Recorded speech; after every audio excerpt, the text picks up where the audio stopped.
Bonjour et bienvenue sur ma chaîne podcast. Je suis Nelly, photographe professionnelle dans l'Ain. Je propose des prestations photos pour les particuliers et pour les professionnels et j'utilise la photo comme vertu thérapeutique. Aujourd'hui, on va voir le thème de la photogénie. Kesako. Je vais vous donner la définition du Centre national de ressources textuelles et lexicales, donc le CNRTL, qui dit que la photogénie est la qualité d'une personne ayant un physique agréable et séduisant, dont la reproduction photographique produit un certain effet esthétique. L'essence même de la photographie, j'ai envie de vous dire, c'est d'écrire avec de la lumière. Et on pense en fait que cela suffit à faire une belle photo en vous rendant photogénique. J'ai envie de vous dire, c'est un paramètre certes indéniable, mais il faut un ensemble d'ingrédients pour arriver à la formule adéquate, celle qui nous conduira à la photogénie. Quand je parle d'ingrédients, c'est comme en cuisine. Par exemple, quand vous avez besoin de faire un gâteau ou un plat, pour arriver au résultat final, vous avez besoin d'un certain nombre d'ingrédients à intégrer dans votre formule et en même temps la manière dont vous allez le faire. Et là, c'est exactement pareil pour la photogénie. Ça ne s'invente pas. On va dire que notre œil de photographe aura un intérêt pour l'ossature d'un visage, c'est-à-dire la forme, le grain de peau, la forme et le regard d'une personne, la manière dont la lumière reflète sur son visage et dessine de jolies ombres. Là, en gros, la photogénie, c'est une sorte de beauté subjective qui attire les regards et marque les esprits. Mais la photogénie, j'ai envie de vous dire, ça ne s'arrête pas seulement sur une apparence. Ça touche aussi l'état d'âme d'une personne qui va dégager un charme et une émotion sur une photo. Ça vous est déjà arrivé de voir peut-être un chanteur ou un acteur ou actrice, enfin voilà, qui vous trouvez du moins pas spécialement beau ou voilà, qui n'a pas le sens de beauté pour vous, mais qui dégage quelque chose dans sa façon de jouer ou sa façon d'être. Et c'est ça qu'on appelle le charme. Et c'est même des fois plus joli de voir quelqu'un qui a du charme que de voir juste une personne qui est belle mais qui dégage rien. Et j'en viens au fait que vous connaissez sans doute des personnes qui n'aiment pas être prises en photo ou qui vous disent « je me trouve pas photogénique », etc. J'ai envie de vous dire, ces personnes qui ne s'aiment pas et qui n'aiment pas être prises en photo, c'est parce qu'elles en ont peur ou parce qu'elles se sentent aussi à nu ou bien parce qu'elles n'aiment pas leur apparence. On va dire que ça se résout un peu à ça.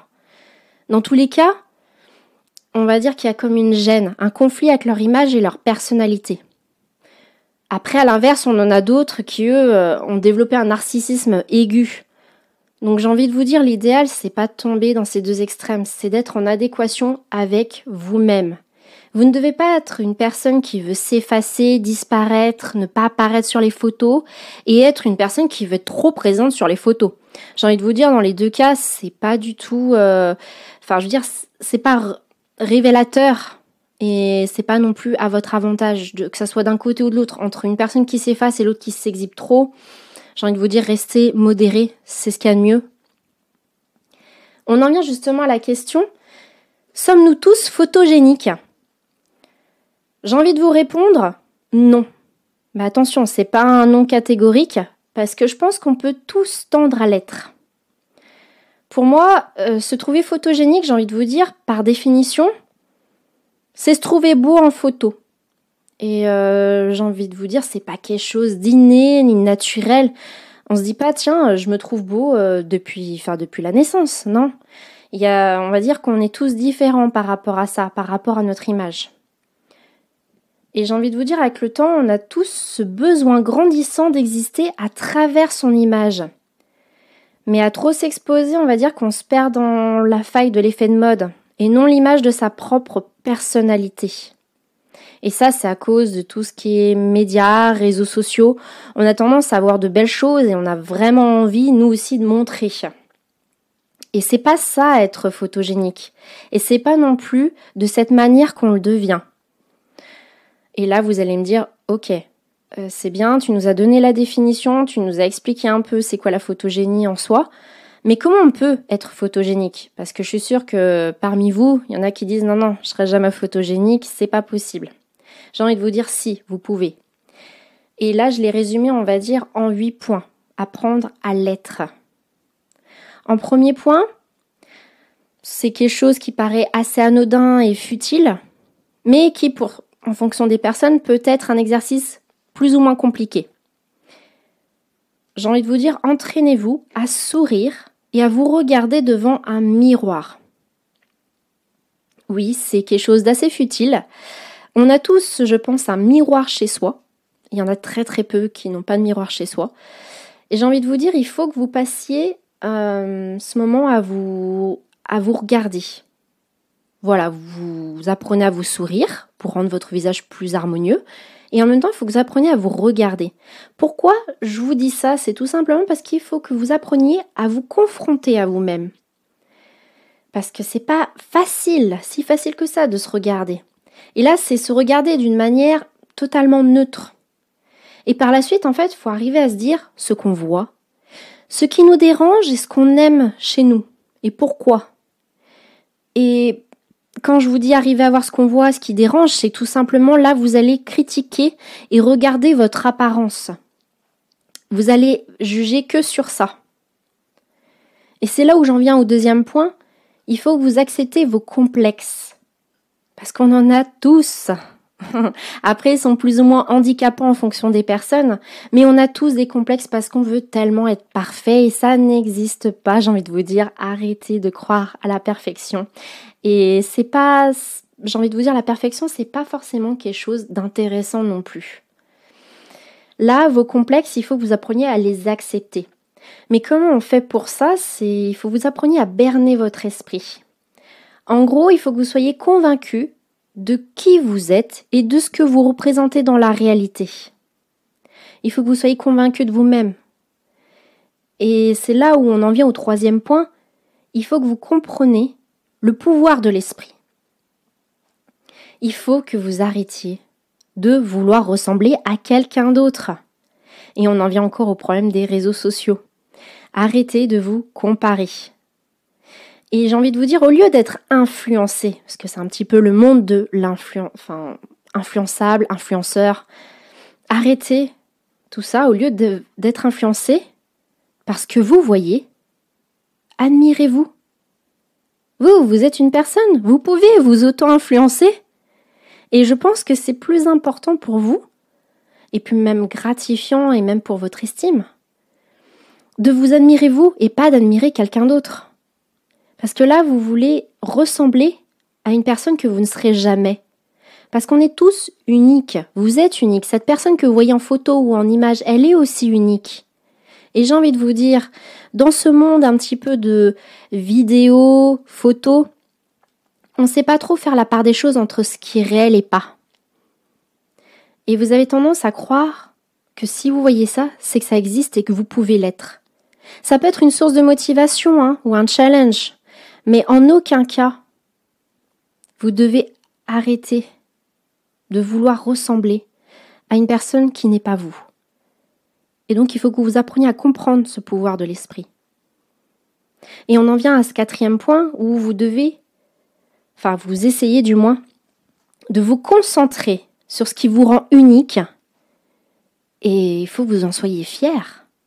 Vous avez forcément quelque chose qui vous rend unique. Et j'en viens au fait que quand je parlais auparavant des complexes, peut-être que vous, ce que vous voyez en complexe, c'est peut-être votre force. Peut-être que les personnes autour de vous trouvent ça adorable ou adorent ce complexe. Vous en faites une focalisation et du coup, vous mettez des barrières inutiles. Donc j'ai envie de vous dire, concentrez-vous sur ce qui vous rend unique et c'est peut-être ces complexes qui vous rendent unique. Et pour ça, en cinquième point, il faut que vous appreniez à vous aimer. Et oui, on en vient à un cinquième point. point. Donc, vous voyez, 5e point, pardon. Il faut que vous appreniez à vous aimer. De temps en temps, j'ai envie de vous dire, ça fait du bien de flatter son ego. Et si on prend un ratio, c'est 80% de travail sur soi. Et les 20% sont tenus grâce au photographe. Et oui, apprendre à s'aimer, c'est ça. Et du coup, j'ai envie de vous donner comme exemple, c'est comme la perte de poids. On vous dit souvent, c'est 80% dans l'assiette et puis 20% en sport. Si vous mangez mal et que vous faites du sport, bon, vous allez peut-être pas trop prendre, mais vous n'allez pas perdre non plus. Si vous mangez mal et que vous faites pas de sport, vous allez grossir. Et puis vous allez avoir une mauvaise santé. Et puis si vous faites attention à ce que vous avez dans votre assiette en vous faisant quand même plaisir et en même temps vous faites un peu de sport pour vous entretenir, prendre soin de votre santé, et là ça revient pareil dans la photo. Apprenez à vous aimer, et vous avez 80% de travail à faire sur vous. Donc tout ce que j'ai énuméré avant, apprendre à sourire, à se regarder dans un miroir, accepter vos complexes, comprendre votre pouvoir de l'esprit et arrêter de ressembler à quelqu'un d'autre. Soyez fiers de vous et voyez ce qui vous rend unique. Et si vous apprenez à vous aimer par-dessus, le jour d'une séance photo, j'ai envie de vous dire, derrière, ça sera encore plus simple pour vous. Vous allez pouvoir accepter votre image. Parce que vous aurez fait ces 80% de travail en amont et qui repose sur vous. Le photographe, lui, les 20% restants, c'est, on va dire, ou les 30%, je dis 80, mais c'est souvent le ratio 80-20 qui est intéressant. C'est que le photographe, lui, derrière, il va booster tout ça et vous aider et vous convaincre encore plus que oui, vous l'êtes. Il va vous sublimer, il va vous mettre en avant, il va vous décomplexer de tout et vous allez vous apprécier davantage. Donc ça, c'est un peu l'expertise et notre métier qui veut ça. On en vient au 6e point où j'ai envie de vous dire, ne vous posez pas de questions. N'appréhendez pas, que ça soit une séance ou quand on va diriger l'appareil photo sur vous, n'appréhendez pas. Il faut que vous sachiez qui vous êtes et ce que vous voulez. Quand vous allez à une séance photo ou même vous-même, il faut que vous soyez sûr de vous et que vous sachiez qui vous êtes. Donc, il ne faut pas avoir cette peur ni vous dire qu'est-ce que les autres vont penser. Arrêtez le regard par rapport aux autres. Et je pense que c'est ça qui bloque le plus. On en vient au 7e point où là, je vais vous dire appréciez le moment. Détendez-vous. Soyez confiants. Et une fois que vous aurez acquis un petit peu cet ensemble de points, vous allez arriver au 8e point où là, je vais vous dire ayez la capacité de jouer avec votre reflet. C'est-à-dire qu'en gros, une fois que vous avez acquis un peu ce travail sur vous qui est de vous connaître, de vous apprécier, de vous valoriser, vous allez faire ce travail où vous allez apprendre à connaître votre meilleur profil. Que vous sachiez capter la lumière et jouer sur le regard et l'attitude. En gros, vous allez faire comme un comédien sur scène, vous allez vous mettre dans la peau d'un personnage pour vous aider. Vous allez faire comme de l'autodérision et par la suite, vous allez faire ressortir votre personnalité, qui vous êtes. Et vous ne serez plus du coup dans un personnage, mais vous allez ressortir la meilleure personne de vous-même. Et ça, c'est en pratiquant, en travaillant sur soi, en étant confiant et en ayant une estime de soi qui fait que vous allez arriver à avancer. Et c'est un peu ces points-là qui vont vous permettre d'être photogénique. Parce que vous verrez bien une personne qui est très confiante en elle, elle va mieux rendre en photo qu'une personne qui va se porter un jugement sur elle-même. Elle va vouloir se cacher, elle va se crisper, vous voyez bien, ça donne pas très bien en photo. C'est pour ça que nous, les photographes, on a un boulot derrière qui est de vous mettre à l'aise et aussi de faire un travail en amont avec vous. Moi, par exemple, j'aime bien connaître mes modèles que je photographie. J'aime bien échanger avec eux parce que c'est quand même un métier humain avant tout. Et j'aime bien aller au-delà et vous permettre de vous aimer en photo. Pour moi, je trouve que c'est assez important. Là, vous voyez, on a évoqué les 8 points qui vous permettent d'être photogénique. Là, je vais prendre un exemple d'un modèle expérimenté. Si je vous parle un peu du mannequinat, parce qu'il y en a, c'est vraiment leur métier de faire ça et c'est pour ça qu'ils sont photogéniques et à l'aise parce que c'est leur métier.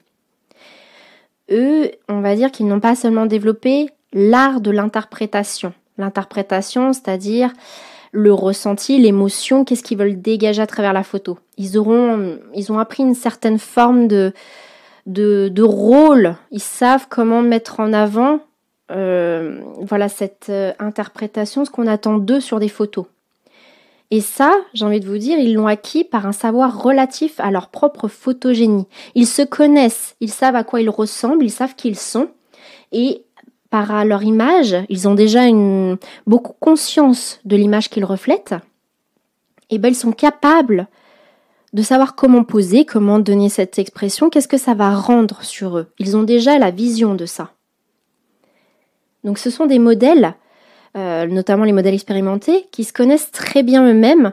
Ils savent mieux que quiconque quel angle il vaut mieux éviter, quel profil il faut privilégier, ou quel endroit précis sur leur visage il convient d'éclairer pour obtenir un effet intéressant. Ils se connaissent tellement bien parce que c'est leur métier qu'ils n'ont pas vraiment quand ils exercent leur profession, ce ne sont pas des personnes qui vont avoir vraiment de jugement sur ce qu'ils vont refléter. Ils vont simplement répondre à un cahier des charges, à une commande. On va leur dire il faut qu'il soit triste, il faut qu'il soit hautain, il faut que... Donc eux, ils vont avoir les attitudes et l'interprétation qu'il faut pour rendre la photo, justement pour se rendre eux photogéniques et donner le résultat attendu. Là, il s'agit pas de... Pour eux, c'est différent parce qu'il ne s'agit pas de s'aimer ou de se connaître. Ou voilà, là, ils ont déjà fait un travail déjà sur eux-mêmes, mais là, on leur demande de faire du sur-demande. C'est un peu ça, un mannequin. Donc, il va pas vraiment faire ressortir sa personnalité, il va montrer ce qu'on lui demande.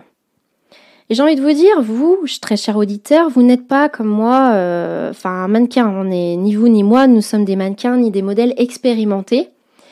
Et vous ne serez jamais amené à ce genre de situation. Un photographe ne va pas vous demander d'être exemplaire durant la séance, tandis qu'un modèle expérimenté, oui, on va lui demander beaucoup de choses. J'ai envie de vous dire, nous, en tant que photographe, on va vous demander surtout de profiter et d'apprécier le moment. Que cette séance photo se passe bien, que vous vous sentez bien. Et surtout, en ce qui me concerne, j'ai envie de faire ressortir le meilleur de vous-même. Pour moi, c'est assez important parce qu'une séance photo, on ne fait pas ça tous les jours. Donc c'est un moment aussi unique et un moment aussi pour vous. C'est pour ça que je vous disais dans les points, notamment le 7e point, comment être photogénique, c'est apprécier le moment, détendez-vous, soyez confiants. Il faut que ce moment-là, ça soit vraiment votre moment à vous. Vous appréciez ce moment. Comme quand vous allez chez une esthéticienne ou chez un coiffeur, faut que vous dites, ça y est, c'est mon moment. Je vais passer une séance photo, c'est pour moi. C'est pour me faire du bien et derrière, j'aurai un résultat qui va me plaire. Et j'ai envie de vous dire, tout ça, c'est un ensemble de choses, c'est 80%, qui vont permettre après, avec les 20% restants du photographe, de pouvoir faire ce travail et d'arriver à cette photogénie. C'est pour ça qu'on ne peut pas dire qu'une personne ne peut pas être photogénique ou celle-là l'est plus que l'autre. Non, c'est vraiment en fonction de votre vécu, de votre avancée, de l'image que vous avez de vous-même. Et j'en viens au fait que moi j'utilise, comme je vous disais dans l'introduction, j'utilise la photo comme thérapie pour mes modèles.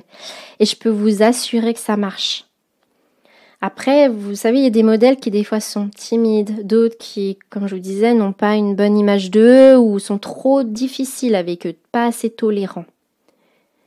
Vous savez, la photographie, pourquoi on dit que ça peut être une vertu thérapeutique ? C'est parce qu'elle permet justement de soigner l'estime de soi. Et pour moi, ça, j'y accorde beaucoup d'importance. Car mon regard et mon expertise peuvent vous faire changer d'avis sur votre propre vision de vous-même. Ça m'est arrivé pour certains modèles. J'en ai une en tête là, qui elle, quand elle a découvert les photos, on avait fait des photos boudoir. Quand elle a vu le résultat, quand j'ai vu qu'elle pleurait, j'étais très émue en fait. Ça m'a fait quelque chose et elle m'a expliqué qu'elle se trouvait belle et qu'elle s'attendait pas à ce genre de résultat. Et je peux vous dire que moi, en tant que photographe, ça m'a fait beaucoup de bien, beaucoup de bien parce que j'ai réussi à retranscrire et à la mettre en lumière. Et pour moi, c'est comme ça que je la voyais. Elle se voyait pas de cette façon. Mais moi, je voulais lui montrer que moi, je la vois comme ça et c'est comme ça que les autres la voient aussi. J'ai aussi un modèle masculin qui, lui, était assez timide. Il était à ses débuts c'était sa première séance photo. Il était un peu à ses débuts et je le voyais qu'il était très timide, pas très à l'aise devant l'objectif, mais c'était lié à sa timidité. Il était très pudique. Et en fait, j'ai compris que c'était un jeune homme qui aimait beaucoup faire de la musculation, tout ça. Et en fait, je me suis dit, allez, soyons fous. Je lui ai demandé d'ouvrir sa chemise. Je lui ai dit, écoute, tu gardes ta chemise sur toi, tu ouvres, parce que c'était quelqu'un qui aimait en fait montrer ses muscles, qui aimait montrer faire du sport. Donc du coup, à partir du moment où je lui ai dit, allez, on fait ça, et tout de suite, les barrières un peu de sa timidité, ou du moins sa gêne, elles sont parties parce qu'il s'est senti plus dans son élément. Malgré que ce soit quelqu'un qui était assez timide et pudique, ça, c'était pas quelque chose qui le dérangeait. C'était pas de la pudeur par rapport à son physique, mais c'était de la pudeur dans le fait qu'il était habillé d'une certaine façon, dans une certaine posture, à un certain lieu, et il se sentait pas à l'aise comme ça. Là, on a utilisé d'une manière différente pour le mettre en avant. Et il a fait un commentaire sur la séance qui m'a aussi beaucoup émue, parce que je pensais pas non plus que ça pouvait arriver jusque-là. Il a dit que c'était au-delà d'un shooting photo. Pour lui, il a eu des très belles photos de lui, parce que c'était quelqu'un qui faisait souvent des grimaces sur les photos, qui avait tendance à pas être lui, parce qu'il voulait cacher un peu cette timidité, cette gêne, parce qu'il se sentait pas à l'aise de se montrer, de se mettre à nu, tout simplement. Parce qu'être pris en photo, c'est vrai que c'est un peu se sentir à nu. Donc j'ai fait en sorte de faire ressortir sa personnalité et qui il était. Et quand il a vu la photo, il s'est senti super bien, parce qu'il s'est dit « c'est moi !» Et en fait, j'ai dit « oui, c'est toi !» Et dans son commentaire, il disait qu'il est reparti avec des belles photos, des photos qui lui ressemblent, et que derrière, c'est allé au-delà d'un shooting photo parce qu'il avait une nouvelle vision de lui-même. J'ai envie de vous dire, depuis ce shooting photo, il en a fait d'autres. Il a voulu poser et participer à plusieurs concours en photo, et en fait, il a pris plaisir parce qu'il a appris à s'apprécier et à avancer par rapport à son image. Là, il n'a plus vraiment, je pense, à l'heure actuelle, de barrière par rapport à ça. Il arrive à s'accepter, que ça soit de manière sérieuse, triste, peu importe l'interprétation qu'il va avoir sur la photo, il va s'apprécier comme il est. Et j'ai envie de vous dire, c'est tout cet effet-là où la thérapie par la photo est importante. Parce que vous voyez, la photogénie, c'est quelque chose où les personnes se disent non, c'est pas possible, comment certains sont plus photogéniques. Je vous ai répondu à cet ensemble de questions. Et c'est un petit peu les premiers sujets qu'on aborde en photo. Parce que la photogénie, photo c'est la lumière et la génie c'est la création. Donc on va créer par la lumière. On va créer une image, on va créer quelque chose. Et c'est ce lien qu'il y a entre vous et le photographe. Vous allez créer ensemble ce projet. Et du coup, ces barrières-là de photogénie vont tomber. Vous n'allez même plus y penser. Pour conclure par rapport à cette thématique, la photogénie, elle reprend un peu ce que je viens de dire, c'est qu'elle va au-delà de l'aspect physique. Et elle vient de l'intérieur de vous-même. Il faut que vous trouviez la raison de vouloir être beau, belle, car se sentir ainsi, c'est aussi se voir comme tel. Et c'est ce que les autres verront aussi de vous. Donc arrêtez de trouver des excuses, de vous enlaidir en vous crispant volontairement. Il faut que vous soyez rayonnant, et cela se verra, je vous le garantis.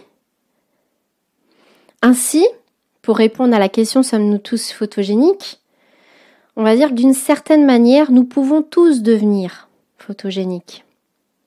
Et là, mon travail de photographe va vous permettre de le découvrir. Et si vous n'y croyez toujours pas, je vous invite à faire une séance photo avec moi. Ce podcast arrive à sa fin. S'il vous a plu, je vous invite à le partager. Ça me ferait plaisir. Et s'il vous a donné envie de vivre l'expérience, vous pouvez me contacter via mon site internet nelphoto.fr. Je vous dis à bientôt du coup pour un prochain épisode.